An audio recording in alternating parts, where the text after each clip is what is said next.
22 number श्लोक रे भी बहुत सुंदर कथा कहते कौन ना जहाँ मिलला से जे संतुष्ट रहे जे द्वंद भाव मुक्त जे जया पराजय और सिद्धि अशुद्धि उभय परिस्थिति स्थिर भाव रहे और कहार प्रति ईर्षान्वित हुए ना जे समस्त कर्म करुले सुधा कौन स्थिर भाग्य हुए ना। तो ये कहते कि जड़े व्यक्ति किपरि संपूर्ण रूपे कर्मबंधन रु मुक्ति हो।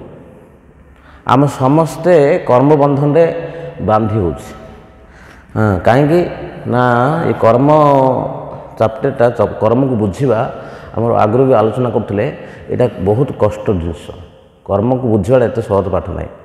तो ये श्लोक कहुई जड़े व्यक्ति कर्मबंधन केमी मुक्ति पाइब। तो ये कहुई कौन ना जदृष्टा लाभ संतुष्ट माने जहाँ मिलला से जे संतुष्ट रहे। गोटे हूँ पूर्व जन्मर कृत कर्म अनुसार आमको फल प्राप्ति होचे आउ गोटे भगवत कृपा भगवान कृपार प्राप्ति होचे दी प्रकार कर्म होचे। तो ये कहुई पूर्व आमर प्रारब्ध द्वारा जहाँ मिलला से संतुष्ट रही आउ गोटे वर्ड ये कहुई ना विमत्सर। विमत्सर अर्थ कौन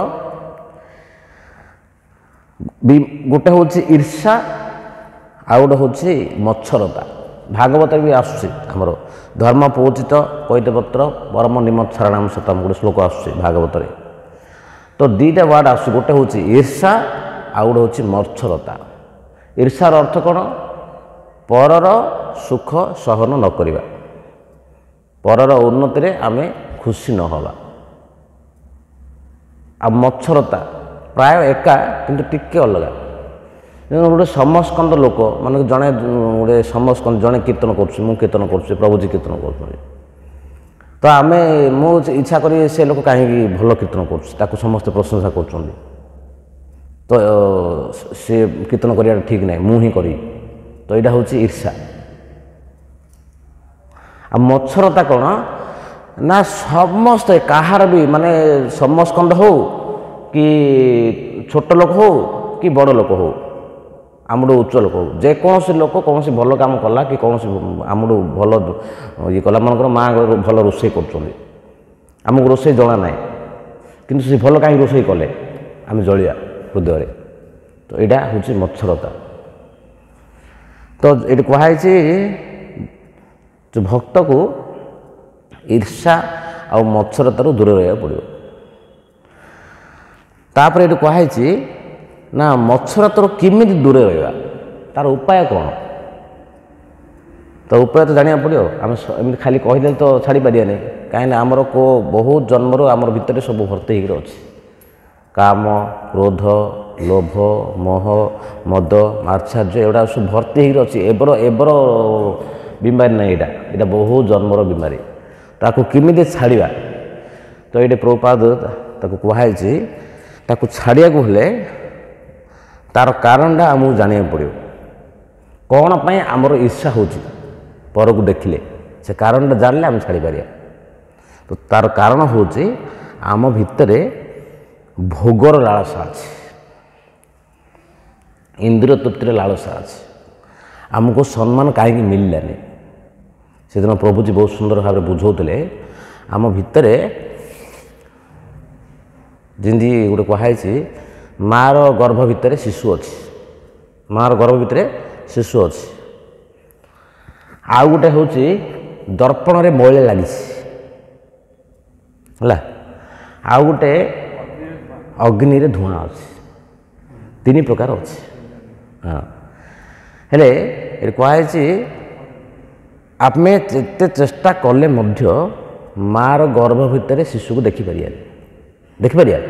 केते चेष्टा कले देखिपार। आउ कहुई दर्पण रे जो धूली लगी आमे जो पर्यंत दर्पण रु मले जाक सफा करिने से पर्यंत आमर मुह दुष्यनी दुष्य माँ माने जो रोषे कर रोषे कला देखो आप फास्ट एबे तो गैस पड़े आसला आगे चूल्ही रांधुले चूल्ही रांधिले फास्ट जो रोषे करेंगे से धूआं हम तो धूआं फुंक नला विभिन्न माध्यम बिंचिकी सब धूआं को फुंकी फुंकी फुंकी तापर निआ जल। तो ये काम कैटेगरी तीन प्रकार स्टैंडर्ड अच्छी। जड़े भक्त पाखरे आम समस्त पाखरे कामना अच्छी। कामना दु प्रकार अच्छी, गोटे हूँ सूक्ष्म रूपे अच्छी, आ गोटे स्थूल रूपे अच्छी। आमर जो भोग बासना गोटे अच्छे से गोटे काम, आ गोटे सूक्ष्म रूप अच्छी कौन ना आमको जो सम्मान पाइबा, आमको समस्त रेस्पेक्ट करंतु, ये सब कामना दु प्रकार कामना अच्छी। तो दु प्रकार जो कामना को प्रकार अच्छी ना जे आम भितर कामना अच्छी, किंतु भगवान कहते कामना थिले मध्य आमको भक्ति करिया पड़ियो, भक्ति छाड़िया ना। जे ए प्रकार भाविक भक्ति करुच्ची सी हूँ स्टैंडर्ड 1 1 नंबर भक्त। आउ जे दर्पण रे मैला लगी, दर्पण रे मैला लगी माने आमर भितर बहुत गुड़े कामना बासना भर्ती होकर अच्छी हेले एते कामना बासना अच्छी। आमे जानिचे भगवान भक्ति करवा भल, जप करवा भल, भगवान कथा शुणा भल, मंगल आरती आसा भल, सबू जाक भल भाव जानले आम करने। तार अर्थ कौन आम भितर भर्ती होकर अच्छी, से इच्छा होनी आमको भक्त संग आसा इच्छा होनी कहीं कामनाटा बाधा दूसरे आम। हाँ तो सीटा शुणी आम आग शुण। तो ये कहते कि सीटा बाधा दूसरे आमको कामनाटा। आउ गोटे कैटेगरी से थर्ड क्लास लोक जी, थर्ड क्लास लोक कौन ना से कामना को से भक्ति को किसी लिंक नहीं, ताकू आहार निद्रा भय मैथुन बास आउ कि ना। सीटा हूँ माँ गर्भ भितर शिशु, किसी दुष्य नहीं आगा भगवान कौन भक्ति कौन ये सब किसी दुष्य नहीं, दुष्य कि किसी दुष्य नहीं। तो से एमती कभर हो से भितर कामना बासना। तो सी हूँ थर्ड क्लास। किंतु भक्त को ये कहुई कम से कम 1 नंबर हबार अच्छे। 1 नंबर माने कौन आम भितर थाऊ ये शरीर मिलती माने आम कामना बासना रहिबो। ये कामना बासना पूरा मुक्त हो रही पार। जे पूरा परमहंस सी आगे मुक्त हम। प्रारंभ में समस्त भीतर कामना बासना रोचे आकू आम चिंता न करी आमर भक्ति आम कर। तो ये कहुई कौन ना आमर जो मत्सरता बा ईर्षा जो केमिति मुक्त हवा ना आमर भोग को छाड़ियार अच्छे। आउ कौन आउ गोटे अच्छे आम भितर ना इंद्र तृप्ति करियारे प्रतियोगिता। माने कहयार अर्थ कौन सी कहीं अधिक भोग करुचे, तार कहीं अधिक संपत्ति होगला, आमर कहीं है नहीं, आमको अधिक कहीं मिलला नहीं। से चिंताधारा आम भीतर हो आम ईर्षा हो। किए जदि अधिक चाकरी कला, किए जदि अधिक धन अर्जन कला, आमर कौन असुविधा है? आमर कौन असुविधा कि असुविधा ना। तो आम से विषय चिंता कृष्ण भक्त से सब किसी चिंता करियो नहीं। गोटे मनरे आम गोटे प्रश्न उठुचे आमर गोटे धनी लोक को आम देखुचे, शुणुचनी प्रभुजी आम गोटे धनी लोक को देखुचे आम कौन भावुचे आम मनरे से लोक पाखे अधिक धन अच्छे। तो आम मनरे कौन भावुचे ना सी अधिक सुखी। आम मनरे आसुना सांगे सांगे से अधिक सुखी, आमठू अधिक सुखी बोली भावुचे। किंतु वास्तव में सी कौन सुखी कि सुखी सुखी नहीं। भगवान कृष्ण निजे गीतारे कहीदेले अशाश्वतम दुखालयम। ये संसार रे समस्ते दुखरे ही अच्छा, कहीं ये संसारटा दुखरे गठन कराई। क्या पाखे अधिक संपत्ति थाऊ क्या पाखे कम संपत्ति थाऊ से किसी जाए ना। सी अधिक संपत्ति वाला भी दुखी, ये कम संपत्ति वाला भी दुखी, कहीं सुखरे संसार ना। तो आमर जलन कौन हो सी कहीं अधिक संपत्ति तार कहीं मोर कहीं है। ଆରେ ତା ପାଖରେ ଅଧିକ ସମ୍ପତ୍ତି ହେଲେ ସେ ତ ଦୁଃଖୀ ନା, ତ ଥାଇକି ଲାଭ କ'ଣ? ତ କୃଷ୍ଣ ଭକ୍ତକୁ ଏଇଟା ବୁଝିବାର ଅଛି। ତ ଆମେ ଏ ଜିନିଷଟା ଯଦି ବୁଝିବା ତାହେଲେ ଆମର ଈର୍ଷା ହେବନି। ଏ କୁହାହେଇଛି ଏ ଜିନିଷଟା କେତେବେଳେ ସମ୍ଭବ ହେବ? ଯେ ପ୍ରଭୁଜୀ ପଚାରିଲେ, କେବଳ ଭଗବାନଙ୍କର ଭକ୍ତି ଦ୍ୱାରା ସମ୍ଭବ। ଏଇଟା ଭଗବାନ ଶ୍ରୀକୃଷ୍ଣଙ୍କର ଭକ୍ତି କରିବା, ହରିନାମ ଜପ କରିବା, ଏସବୁ ଦ୍ୱାରା ଆମର ଈର୍ଷା ଧୀରେ ଧୀରେ ଯିବ। ଆଉ ଏଠି କୁହାହେଇଛି କୌଣସି ପ୍ରକାର ସିଦ୍ଧି ବା ଅସିଦ୍ଧି।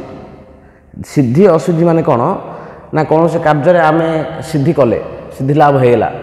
ମନେକର ଆମେ ଗୋଟେ କାର୍ଯ୍ୟ କଲେ, ଗୋଟେ ବିଜନେସ୍ କଲେ, ସେଥିରେ ଆମର ଭଲ ଲାଭ ହେଲା, କି ଆମର ଗୋଟେ କାର୍ଯ୍ୟ କଲେ ଆମର ନଷ୍ଟ ହେଇଗଲା। ଗୋଟେ କାର୍ଯ୍ୟ କଲେ ଆମେ ଯଦି ଲାଭ ହେଇଗଲା ଆମେ ଖୁସି ହେଇଯାଉଛେ, ଆଉ ଆମେ ଯଦି କିଛି ବିଜନେସ୍ ହେଲାନି କି କୌଣସି କାମ କଲେ ଆମେ କିଛି ନଷ୍ଟ ହେଇଗଲା ବୋଲି ଆମେ ଦୁଃଖୀ ହେଇଯାଉଛେ। ଏ ଭକ୍ତକୁ ଏଥିରେ ଦୁଃଖୀ ହେବା କଥା ନାହିଁ, କି ଲାଭ ସିଦ୍ଧି ହେଲା ପରେ ଖୁସି ହେବା କଥା ନାହିଁ। କାହିଁକି ଖୁସି ହେବା କଥା ନାହିଁ? ଏଠି କହୁଛନ୍ତି କି ନା, ଯାହା ବି ହେଲା ଭକ୍ତର ସେଇଟା କୃଷ୍ଣଙ୍କର। ଆଜି ଅଧିକ ଧନ ଲାଭ ହେଲା, ତାହେଲେ କାହା ପାଇଁ? ସେ କୃଷ୍ଣଙ୍କ ସେବା ପାଇଁ ସେ ଧନ ଲାଭ ଅଧିକ ହେଲା। ଯେ ନଷ୍ଟ ହେଲା ପ୍ରଭୁଙ୍କର, କ'ଣ ସେ ଆମର ଯେଉଁ ଭଜନ ଅଛି ଭକ୍ତିବିନୋଦ ଠାକୁର ଗାଇଛନ୍ତି, ସର୍ବସ୍ୱ ତୁମାର ଚରଣ ସପିଆ ପଡ଼ିଛି ତୁମାର ଘରେ, ତୁମେ ତ ଠାକୁର ତୁମାର କୁକୁର ବଲିଆ ଜାନହ ମୋରେ। ହଁ, ସବୁ କିଛି ଛାଡ଼ି ମୁଁ ତୁମ ଶରଣକୁ ଆସିଲି। ତୁମେ ମୋର ଠାକୁର, ମୁଁ ତୁମର କୁକୁର, ତୁମର ଯାହା ଇଚ୍ଛା ତୁମେ ସେୟା କର ମୋତେ। ଏଇଠି ସେଇ କଥା କୁହାହେଇଛି। ତ ଏଠି କୁହାହେଇଛି କି ଜଣେ ବ୍ୟକ୍ତି ପାଖରେ ଯଦି ଅଧିକ ଧନ ସମ୍ପତ୍ତି ହେଇଯିବ, ସେ କେବେ ସୁଖୀ ହେଇପାରିବନି। ହେବ? ଧନ ଯଦି ବଢ଼ିଯିବ କେହି ସୁଖୀ ହେଇପାରିବେନି। ତ ସେଥିପାଇଁ ଏଠି କୁହାହେଲା, ଯାହା ମିଳିଲା ସେଥିରେ ସନ୍ତୁଷ୍ଟ ହେବ। ଯାହା ମିଳିଲା ସେ ସନ୍ତୁଷ୍ଟ ହେବ। ଏଇଟା କେମିତି ସମ୍ଭବ ହେବ? ନା ଏଠି କହୁଛନ୍ତି କି ଯାହାର କିଛି ଇଚ୍ଛା ନଥିବ। ଭଗବତ ଗୀତାରେ ଭଗବାନ ଶ୍ରୀକୃଷ୍ଣ ଗୋଟେ ଶ୍ଲୋକରେ କହୁଛନ୍ତି, ବ୍ରହ୍ମଭୂତ ପ୍ରସନ୍ନାତ୍ମା ନ ଶୋଚତି ନ କାକ୍ଷତି ସମୂହ ସର୍ବଭୂତେଷୁ ମଦ୍ଭକ୍ତି ଲଭତି ପରାମ। ଗୋଟେ ଶ୍ଲୋକଟି ଅଛି। ଭଗବାନ କହୁଛନ୍ତି କି ଯିଏ ବ୍ରହ୍ମଭୂତ ସ୍ତରରେ ଅଛି ତାହାର କୌଣସି ଇଚ୍ଛା ନାହିଁ। କିନ୍ତୁ ଜଣେ ବ୍ୟକ୍ତି ଇଚ୍ଛା ଶୂନ୍ୟ ଭାବରେ କେବେ ରହିପାରିବନି। ରହିପାରିବ? ରହିପାରିବ। ତ ଭଗବାନ କହୁଛନ୍ତି କି ଇଚ୍ଛା କରିବାକୁ ପଡ଼ିବ, କିନ୍ତୁ ମୋ ପାଇଁ ଇଚ୍ଛା କରିବାକୁ ପଡ଼ିବ। ଏଠି କୁହାହେଇଛି କି ଏ ଯେଉଁ ସନ୍ତୁଷ୍ଟ ବିଷୟ କୁହାହେଇଛି, ଏଠି ପ୍ରଭୁପାଦ ମହାରାଜ ବଡ଼ ସୁନ୍ଦର ଭାବରେ କହିଛନ୍ତି, ବ୍ୟକ୍ତି ତାର ଶରୀର ରକ୍ଷା ପାଇଁ ବିଶେଷ ଚେଷ୍ଟା କରିବ ନାହିଁ। ମାନେ ତାର ଅର୍ଥ ଏଠି କହୁଛନ୍ତି କି ତିନିଟା ଜିନିଷରେ ସବୁବେଳେ ସନ୍ତୁଷ୍ଟି ରହିବାକୁ ପଡ଼ିବ। କ'ଣ କ'ଣ ତିନିଟା ଜିନିଷରେ ସନ୍ତୁଷ୍ଟ ରହିବାକୁ ପଡ଼ିବ? ପ୍ରଥମେ ହେଲା ଭୋଜନ, ଦ୍ୱିତୀୟ ହେଉଛି ଧନ, ତୃତୀୟ ହେଉଛି ସ୍ତ୍ରୀ। ଏ ତିନିଟା ଜିନିଷରେ ସନ୍ତୁଷ୍ଟି ସବୁବେଳେ ହେବାକୁ ପଡ଼ିବ। ଆମ ଭାଗ୍ୟରେ ଯେତିକି ଆଜି ମିଳିଲା, ଆମେ ଫିଷ୍ଟ ମାନ କରାହେଇଛି, ଆମ ଭାଗ୍ୟରେ ମଙ୍କର ରସଗୋଲା ମିଳିଲା ନାହିଁ, ନ ମିଳୁ। ଆମ ଭାଗ୍ୟରେ ଯଦି କ୍ଷୀରି ମିଳିଲା ନ ମିଳୁ। ଯାହା ଆମ ଭାଗ୍ୟରେ ମିଳିଲା, ଆମ ଥାଳିକି ଯାହା ଆସିଲା ଆମେ ସେତିକି ଖାଇ ସନ୍ତୁଷ୍ଟି ହେବା। ଆଉ ଏଇଟା ହେଲେ ହିଁ ହେବ। ଆଉ ଘର ଘରରେ ଯେଉଁ ଝଗଡ଼ା ହେଉଛି ପ୍ରାୟ ଆମର ଦେଖିଥାଉଛେ, ସବୁ ପ୍ରକାର 6 ତୁଣ 9 ଭଜା ହେଲେ ହିଁ ଭାତ ଯିବ, ନହେଲେ ଯିବନି। ସିନ୍ ନାହିଁ। ଯାହା ଆମ ଭାଗ୍ୟରେ ମିଳିଲା ଆଜି ସେଥିରେ ସନ୍ତୁଷ୍ଟ ହେବାର ଅଛି ଭୋଜନରେ। ଦ୍ୱିତୀୟ ହେଉଛି ଧନ। ଆମେ ଏଠି କୁହାହେଇଛି କି ଯେତିକି ଧନ, ଏଟାକୁ ମନା କରାହେଇନି ରୋଜଗାର କରିବା ପାଇଁ। କି ଭାବିବ ଯେ ରୋଜଗାର କରିବାକୁ ଭଗବାନ ମନା କରୁଛନ୍ତି, ଧନ ରୋଜଗାର କରିବାକୁ। ନାହିଁ, ମନା କରାହେଉନି, କିନ୍ତୁ ଯେତିକି ଦରକାର। ତ ଏଇଟା କେମିତି ବୁଝିବା ଆମେ? ଥରେ ଆମ ଗୁରୁ ମହାରାଜ ଥରେ ଜଣେ ଭକ୍ତଙ୍କୁ ପଚାରିଲେ, ବୋଲେ ପ୍ରଭୁଜୀ ଆପଣଙ୍କର ବିଜନେସ୍ କେମିତି ଚାଲିଛି? ତ ସେ ଭକ୍ତ କହିଲେ ପ୍ରଭୁଜୀ ଚାଲିଛି। ତାର ଅର୍ଥ କ'ଣ ନା ଭଗବାନଙ୍କ କୃପାରୁ ତାଙ୍କର ପରିବାର ସବୁ ରକ୍ଷଣାବେକ୍ଷଣ ଚାଲିଛି, ହେଉଛି।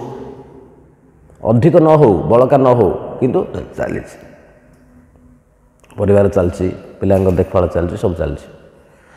ଆମେ ଯେଉଁ ଅଧିକ ଆଶା କରୁଛେ, ଅଧିକ ଆଶା ମାନେ କ'ଣ, ସେଇଟା ଆମର ଦୁଃଖର କାରଣ। ଅଧିକ ଆଶା କ'ଣ, ମୁଁ ଲକ୍ଷେ ଟଙ୍କା ଅର୍ଜିଦେବି ଦିନକୁ, ବହୁତ ବଡ଼ ବଙ୍ଗଳା କରିଦେବି, ମୁଁ ବହୁତ ବଡ଼ କାର୍ ଗୋଟେ କରିବି, ଆଉ ସବୁ ଘରେ ମୁଁ ଏସି ଲଗାଇଦେବି। ଆମେ ଯେଉଁ ଅଧିକ ଅଧିକ ଅଧିକ ଅଧିକ ଇଚ୍ଛା କରୁଛେ ନା, ସେଇଟା ଆମର ଦୁଃଖର କାରଣ ହେଉଛି। ଆଉ ସେଇଟା ହିଁ ଆମର ବାରମ୍ବାର ଏ ସଂସାରକୁ ଆସିବାର ମୁଖ୍ୟ କାରଣ ହେଉଛି ସେଇଟା। ଆମର କାମନା ଯୋଗୁଁ ଆସୁଛେ। ଯାହା ହୃଦୟରେ କାମନା ନାହିଁ, ଏ ସଂସାରକୁ ସେ ଆସିବନି, ସେ ପୁରା ଭଗବାନଙ୍କ ପାଖରେ ରହିବ ସବୁବେଳେ ପାଇଁ। ତ ସେଥିପାଇଁ ଏଠି କହୁଛନ୍ତି କି ଆମକୁ ଅଧିକ ଇଚ୍ଛା କରିବାଟା ସେଇଟା ହେଉଛି ଖରାପ। ତ ଆମର ବହୁତ ଗୁଡ଼ିଏ ବିଷୟ ଏଠି ବୁଝା ହେଇଛି ନା କ'ଣ ନା ଯେଉଁ ଯଦୃଷ୍ଟା ବୋଲି କୁହାହେଇଛି, ଯାହା ମିଳିଲା, ତାର ଅର୍ଥାତ୍ ଆମ ଭାଗ୍ୟରେ ଯାହା ଅଛି ଆମେ ନ ଚାହିଁଲେ ମଧ୍ୟ ମିଳିବ। ଏବେ ଯେଉଁ ଗୋଟେ ଉଦାହରଣ ମୁଁ ଦେବି, ଯେମିତି ଆମର ଅମ୍ବାନୀ, ଧୀରୁଭାଇ ଅମ୍ବାନୀ, ଆପଣ ନାଁ ଶୁଣିଥିବେ। ସେ କେତେ 5 ନା କେତେ କ୍ଲାସ୍ ପାଠ ପଢ଼ୁଛି, ବହୁତ 4 ନା 5 କ୍ଲାସ୍, କିନ୍ତୁ ତାଙ୍କ ପାଖରେ ବହୁତ ଧନ ଅଛି। କେମିତି ହେଲା? ସିଏ ପୂର୍ବ ଜନ୍ମରେ ବହୁତ ପୁଣ୍ୟ କରିଛି, ବହୁତ ଲୋକ ଦାନ କରିଛି, ତଦ୍ୱାରା ସେଇଟା ବର୍ତ୍ତମାନ ତାକୁ ପ୍ରାପ୍ତ ହେଉଛି। କିନ୍ତୁ ଆମ ଭାଗ୍ୟରେ ସିନେ ଯେତିକି ଆମକୁ ମିଳିଲା ଭଗବାନଙ୍କ କୃପାରୁ ସେଥିରେ ସନ୍ତୁଷ୍ଟି ହେବାର ଅଛି। ସନ୍ତୁଷ୍ଟି ହେଲେ ଭକ୍ତି ହେବ। ଆପେ ଆପେ ଯାହା ମିଳିଲା, ଆମେ ତ ଏତେ ଉଚ୍ଚ କୋଠର ଭକ୍ତ ନୁହଁ, କିନ୍ତୁ ଆମେ ଆଲୋଚନା କରିବା କ'ଣ, ଯେମିତି ଉଦାହରଣକୁ ମାଧବେନ୍ଦ୍ର ପୁରୀ। ମାଧବେନ୍ଦ୍ର ପୁରୀ ଦେଖନ୍ତୁ, ତାଙ୍କର ଗୋଟେ ବ୍ରତ ଥିଲା, ସେଇଟା ହେଉଛି ଅଯାଚିତ ବୃତ୍ତି। ଅଯାଚିତ ବୃତ୍ତି ମାନେ ତାଙ୍କୁ ଯଦି କିଏ ଯାଚିକିରି ଦେବ ତାହେଲେ ସିଏ ଗ୍ରହଣ କରିବେ, ମାଗିବେନି କାହାକୁ, କୌଣସି ଜିନିଷ ମାଗିବେନି। ଏଇନେ ଭୋଜନ ହେଉ ଯାହା ହେଉ, ଯାଚିକି ଦେଲେ ହିଁ ପାଇବେ। ତ ସେଥିରେ ଏଇଟା ଆପଣ ଶିକ୍ଷା ଦରକାର ଆମର ଏଠି ନା, ସେଇଟା ହେଉଛି ସେ ସନ୍ତୁଷ୍ଟି ରହୁଛନ୍ତି ସେଥିରେ, ତାହାରେ ତାଙ୍କର ଭକ୍ତିରେ ତାଙ୍କର ଦୃଢ଼ ହେଉଛି। ଆମର କ'ଣ, ଆମେ ଟାଇମ୍ ଫିକ୍ସ କରୁଛେ, ଏତିକି ଟାଇମ୍ରେ ଆମେ ପ୍ରସାଦ ପାଇବା, କିନ୍ତୁ ତାଙ୍କର ଟାଇମ୍ ଫିକ୍ସ ନାହିଁ। 5 ଦିନ 7 ଦିନ 10 ଦିନ ପର୍ଯ୍ୟନ୍ତ ଯଦି ତାଙ୍କେ ଯଦି ନ ଖାଇବେ ତାହେଲେ ମଧ୍ୟ ସେ ଚିନ୍ତା କରିବେନି ମୁଁ ଖାଇଲିନି ବୋଲି। ଆପଣ ତ ଶୁଣିଥିବେ ମାଧବେନ୍ଦ୍ର ପୁରୀ ବିଷୟ, ଆଗରୁ ବହୁତ ସୁନ୍ଦର ଷ୍ଟୋରି ତାଙ୍କର। ବୃନ୍ଦାବନ ଯେତେବେଳେ ସେ ଗିରି ଗୋବର୍ଦ୍ଧନ ପରିକ୍ରମା କରୁଥିଲେ, ସେତେବେଳେ ଜଙ୍ଗଲ ଥିଲା ସେତେବେଳକୁ। ଏବେ ତ ଆହୁରି ମାନେ ରୋଡ଼ ହେଇକରି ବହୁତ ଚକାଚକ ରାସ୍ତା ହେଇଯାଇଛି, ବହୁତ ସୁନ୍ଦର ହେଇଯାଇଛି। ସେତେବେଳେ ପୁରା ଜଙ୍ଗଲ ଥିଲା। ସେ ଜଙ୍ଗଲ ଭିତରେ ମାଧବେନ୍ଦ୍ର ପୁରୀ ପରିକ୍ରମା କରୁଥିଲେ। ପରିକ୍ରମା କରିବା ବିଷୟରେ ସେ ଭିତରେ ସେ ପରିକ୍ରମା କରୁ କରୁ 5-7 ଦିନ, ବହୁତ ଦିନ ପର୍ଯ୍ୟନ୍ତ ସେ ଆଉ ଖାଇବାକୁ ପାଇଲେନି। ସେ ଭିତରେ ସେ ବସିକି ସେ ଜପ କରୁଛନ୍ତି ଗୋଟେ ଗଛ ମୂଳେ ବସିକିରି। ତ ଭଗବାନ କୃଷ୍ଣ ନିଜେ କହୁଛନ୍ତି, ମୋ ଭକ୍ତର ମୁଁ ନିଜେ ଦେଖଭାଳ କରୁଛି। କେଉଁ ସବୁରେ କହୁଛନ୍ତି, ଅନନ୍ୟ ଚିନ୍ତୟନ୍ତୁ ମାଂ ଯେ ଯେନ ପର୍ଯ୍ୟୁପାସିତେ ତେଷାଂ ନିତ୍ୟ ବିଯୁକ୍ତାନାଂ ଯୋଗକ୍ଷେମଂ ବହାମହଂ। ଭଗବାନ ଶ୍ରୀକୃଷ୍ଣ ନିଜେ କହୁଛନ୍ତି, ଯିଏ ମୋର ଅନନ୍ୟ ଭାବରେ ଚିନ୍ତା କରୁଛି ତାର ଦେଖଭାଳ ମୁଁ ନିଜେ କରୁଛି। ଅନନ୍ୟ ଭାବରେ ଚିନ୍ତା କରୁଛି, ତାର ଦେଖଭାଳ ମାନେ ତାର ଯାହା ଆବଶ୍ୟକ ମୁଁ ବହନ କରୁଛି, ତାକୁ ଯାହା ଦରକାର ମୁଁ ଦେଉଛି, ଆଉ ତାହାକୁ ଯାହା ଅଭାବ ଥାଉଛି ସେ ଅଭାବ ମଧ୍ୟ ମୁଁ ପୂରଣ କରୁଛି।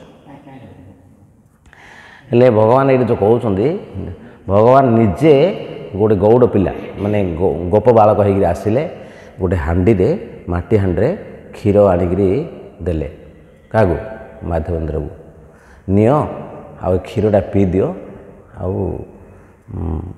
ମୁଁ ଏଇ ଗାଁର, ସେ ପଚାରିଲେ ତୁମ କେଉଁ ଗାଁ? ନା ଆମର ଏଇ ଗାଁର ମୁଁ ପିଲାଟା। ଆଉ ତୁମେ କେମିତି ଜାଣିଲ ମୁଁ ଭୋକିଲା ଅଛି ବୋଲିକିରି? ତ ସେ କହିଲେ, ଆମର ଏଇ ମାଆ ମାନେ ସବୁ ଏଠି ପାଣି ଆଣିବା ପାଇଁ ଯାଉଛନ୍ତି, ସେମାନେ ମୋତେ କହିଲେ, ଆଉ ସେ ବାବା ବହୁତ ଦିନ ହେଲା ଭୋଜନ କରୁଛନ୍ତି, କିଛି ଖାଇନାହାନ୍ତି, ଆଉ ତାଙ୍କୁ ନେଇକି ଟିକେ କ୍ଷୀର ଟିକେ ଦିଅନ୍ତୁ ବୋଲି ଦେଲେ। ଆପଣ ଏ ପ୍ରସାଦଟା, ଏ କ୍ଷୀରଟା ପିଇ ଦିଅନ୍ତୁ, ମୁଁ ଆସିଲେ ହାଣ୍ଡିଟା ନେଇଯିବି। ସେ ହାଣ୍ଡିଟା କ୍ଷୀର ରଖିଲେ, ପିଇଲେ। ସିଏ ଭାବିଲେ ଏତେ ଟେଷ୍ଟ କ୍ଷୀର, ଓଃ ମୋ ଜୀବନରେ କେବେ ପାଇନି ଏତେ ସ୍ୱାଦିଷ୍ଟ କ୍ଷୀର। ତାପରେ ସେ କ୍ଷୀର ଯେମିତି ପିଇଲେ, ସେ ଭଜନ କରି କରି ଜପ କରି କରି କରି ତାଙ୍କୁ ଟିକେ ନିଦ ହେଇଛି, ଶୋଇପଡ଼ିଛନ୍ତି। ବ୍ରହ୍ମମୁହୂର୍ତ୍ତ ହେଇଛି, ସେ ସ୍ୱପ୍ନରେ ଆସିଲେ ସେ ପିଲାଟା, ସେ ବାଳକ ଆସିଲେ ସ୍ୱପ୍ନରେ ଆସିକିରି କହିଲେ ମାଧବେନ୍ଦ୍ର ତୁମେ ଯେଉଁ ଗଛ ମୂଳେ ଅଛ ଏ ପାଖରେ ମୋତେ ପୋତା ହେଇଯାଇଛି, ମୁଁ ଏ ଭିତରେ ଅଛି, ମୁଁ ହିଁ କ୍ଷୀର ଆଣିଥିଲି, ମୁଁ କୃଷ୍ଣ, ମୁଁ ଗୋପାଳ, ମୁଁ ନିଜେ ଆସିଥିଲି ଆଉ ମୋତେ ଏ ଭିତରେ ପୋତା ହେଇଯାଇଛି, ତୁମେ ଏ ଭିତରୁ ମୋତେ ଉଦ୍ଧାର କର। ଯେମିତି ସ୍ୱପ୍ନ ଦେଖିଲେ ସେ ଫଟିକିନା ନିଦ ଭାଙ୍ଗିଲା। ଆରେ ଭଗବାନ ନିଜେ ଆସିକିରି ମୋତେ କ୍ଷୀର ଦେଲେ, ମୁଁ ଜାଣିପାରିଲିନି, ମୁଁ ଭଗବାନଙ୍କୁ ଚିହ୍ନି ପାରିଲିନି, ମୁଁ କେବଳ ଗୋଟେ ଦୁର୍ଭାଗ୍ୟ। ତାପରେ ସାଙ୍ଗେ ସାଙ୍ଗେ ସକାଳ ହେଲା ପରେ ତାଙ୍କର ସେ ଗାଁ ଲୋକଙ୍କୁ ସବୁ ଡାକିଲେ, ଡାକିକିରି ସବୁ କୋଡ଼ି ଶାବଳ ସବୁ ଆଣିକି ସବୁ ଖୋଳିକିରି ବାହାର କଲେ, ଗୋପାଳଙ୍କୁ ବାହାର କଲେ। ବାହାର କରିକିରି ସେ ବହୁତ ଲମ୍ବା ଷ୍ଟୋରି, ତାଙ୍କୁ ବହୁତ ସୁନ୍ଦର ମନ୍ଦିର କଲେ, ବହୁତ ଅଭିଷେକ କଲେ, ବହୁତ ଦିନ ପର୍ଯ୍ୟନ୍ତ ପୁରା ଫିଷ୍ଟ କଲେ ପ୍ରସାଦ। କେତେ ଆଡ଼ୁ ଲୋକ ଚାଉଳ ଡାଲି ପନିପରିବା ସବୁ ପୁରା ଲାଇନ୍ ଲାଗିଲା, ଆଉ ସେ ଅନ୍ନ ସରିବାକୁ ନାହିଁ। ସବୁଦିନ ଲୋକ ଆସୁଛନ୍ତି, ପ୍ରସାଦ ପାଉଛନ୍ତି, ସବୁଦିନ ରନ୍ଧା ହେଉଛି, କେବେ ବନ୍ଦ ନାହିଁ। ବହୁତ ବଡ଼ ଆଡ଼ମ୍ବର ସହକାରେ ଭୋଜି ହେଲା, ଫିଷ୍ଟ ହେଲା, ଅଭିଷେକ ହେଲା ବହୁତ ଦିନ ପର୍ଯ୍ୟନ୍ତ, ଏକଦମ ମାସେ 2 ମାସ 3 ମାସ ପର୍ଯ୍ୟନ୍ତ ଫିଷ୍ଟ ଚାଲିଲା। କହିବାର ଅର୍ଥ କ'ଣ, ଯେହେତୁ ମାଧବେନ୍ଦ୍ର ପୁରୀ ସେ କୃଷ୍ଣଙ୍କ ପାଇଁ ଚିନ୍ତା କରୁଥିଲେ, ସବୁବେଳେ ନିଜ ପାଇଁ ଚିନ୍ତା କରୁନଥିଲେ। ମୁଁ କେମିତି ଖାଇବି, ମୁଁ କେମିତି ଶୋଇବି, ମୁଁ କେମିତି ଶରୀର ରକ୍ଷା କରିବି, ମୋ ଶରୀରଟା କେମିତି ବଞ୍ଚିବ, ଚିନ୍ତା ଆଗା କରୁନଥିଲେ। ମୋର ଭଜନ କେମିତି କରିବି, ମୁଁ ପ୍ରଭୁଙ୍କୁ ପ୍ରସନ୍ନ କେମିତି କରିବି, ତାଙ୍କର ଲକ୍ଷ୍ୟ ଥିଲା। ତେଣୁ ଭଗବାନ କୃଷ୍ଣ ତାଙ୍କର ନିଜର ସବୁ ଦାୟିତ୍ୱ ସେ ନେଇଯାଉଥିଲେ। ଭଗବାନ ନିଜେ କହୁଛନ୍ତି ପରା, ମୁଁ ଭକ୍ତର ସବୁ ଦାୟିତ୍ୱ ମୁଁ ନେଇଯିବି, ନିଜେ ନେଇଯିବି, ଯେତେବେଳେ ସେ ଅନନ୍ୟ ଭାବରେ ମୋର ଚିନ୍ତା କରିବ। ଅନନ୍ୟର ଅର୍ଥ କ'ଣ, ପ୍ରତିକ୍ଷଣ ତାଙ୍କ ବିଷୟ ହିଁ ଚିନ୍ତା କରିବ, 24 ଘଣ୍ଟା। ତ ଏଇଠି ଆଉ ଗୋଟେ ୱାର୍ଡ଼ ଆସୁଛି, ସେଇଟା ହେଉଛି ଦ୍ୱନ୍ଦାତୀତ। ଆମେ ଏଇଟା ବି ଆଲୋଚନା କରିବା। ଦ୍ୱନ୍ଦାତୀତର ଅର୍ଥ କ'ଣ ନା, ଶୀତ ଉଷ୍ଣ, ଲାଭ ପରାଜୟ, ସୁଖ ଦୁଃଖ, ଏଇଟା ହେଉଛି ଦ୍ୱନ୍ଦ୍ୱ। ଏଇଟାରୁ ଆମେ କେମିତି ମୁକ୍ତି ହେବା ନା, ଯେମିତି କୁହାହେଇଛି ଶୀତ ହେଉଛି, ଏବେ ଯେମିତି ଶୀତ ହେଲେ ମା' ମାନେ ଖରା ହେଲେ ବହୁତ ଗରମ ହେଉଥିବ, ଗରମ ହେଲେ ମଧ୍ୟ ମା' ମାନେ ରୋଷେଇ କରିବା କରୁଛନ୍ତି କି ନାହିଁ, କରୁଛନ୍ତି।